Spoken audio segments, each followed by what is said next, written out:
మళ్ళీ చెప్తా ఉన్నా, ఆయన రేవంత్ రెడ్డి గారు పెట్టిన అభ్యర్థి అయితే ఖచ్చితంగా మేము వ్యతిరేకిస్తాం. ఎందుకంటే కాంగ్రెస్ అనే ఒక చిల్లర పార్టీ, కాంగ్రెస్ అనే ఒక థర్డ్ క్లాస్ పార్టీ ఇవాళ రాష్ట్రంలో ప్రజలని ఎంత అరిగోసబుచ్చుకుంటున్నదో రాష్ట్ర ప్రజలందరికీ తెలుసు. మరి అట్లాంటి థర్డ్ క్లాస్ ముఖ్యమంత్రి, థర్డ్ క్లాస్ పార్టీ పెట్టిన అభ్యర్థిని మేము సమర్థిస్తారని మీరు ఎట్లా అనుకుంటారు? నాకు అర్థం కాదు. ఇంకోటి, ఇవాళ జరుగుతున్నది ఏంటంటే ఒక డ్రామా. ఉపరాష్ట్రపతి ఎన్నికల విషయంలో డ్రామా. నిన్న మొన్నటిదాకా ఏమన్నారు ఇదే రేవంత్ రెడ్డి గారు, బీసీల విషయంలో మా పార్టీ చాలా చిత్తశుద్ధిగా ఉన్నది, బలహీన వర్గాల విషయంలో మేము ఢిల్లీ దాకా కొట్లాడతాం, అవసరమైతే అంతరిక్షం దాకా పోయి కొట్లాడతాం అన్నాడు. మరి ఒక బీసీ అభ్యర్థిని ఎందుకు పెట్టలే? అంత ప్రేమ ఉంటే తెలంగాణ నుంచి ఒక బీసీ అభ్యర్థి దొరకలేదు, కంచయ్య గారిని పెట్టేది ఉండే. తెలంగాణ నుంచి ఒక బీసీ అభ్యర్థిని పెట్టి ఇగో ఇది మా చిత్తశుద్ధి అని చెప్పుకునేది ఉండే.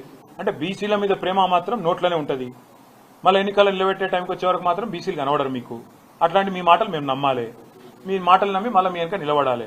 నేను అడుగుతా ఉన్నామ్మా, మీరేమైనా మెహర్బాన్ చేస్తుండ్రా మాకు? మేము సర్వస్వతంత్రమైన పార్టీ, మేము డెఫినెట్గా ఎన్డీఏలో లేము, ఇండియాలో లేము. మేము మా మోడీ మా బాస్ కాదు, రాహుల్ గాంధీ మా బాస్ కాదు, తెలంగాణ ప్రజలు మా బాసులు. వాళ్ళ ఆలోచనకు అనుగుణంగా, వాళ్ళ అభిప్రాయానికి అనుగుణంగా మా నిర్ణయం ఉంటుంది.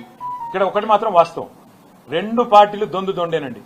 కాంగ్రెస్ బీజేపీ రెండు కూడా దొందు దొందే. తెలంగాణను ఇద్దరు కూడా ముంచినోళ్లే. 11 ఏళ్లు బీజేపీ ఏం చేయలే, 2 సంవత్సరాలకు 20 నెలలుగా కాంగ్రెస్ ఏమీ చేయలే, ఇచ్చిన ఒక్క మాట నిలబెట్టుకోలే.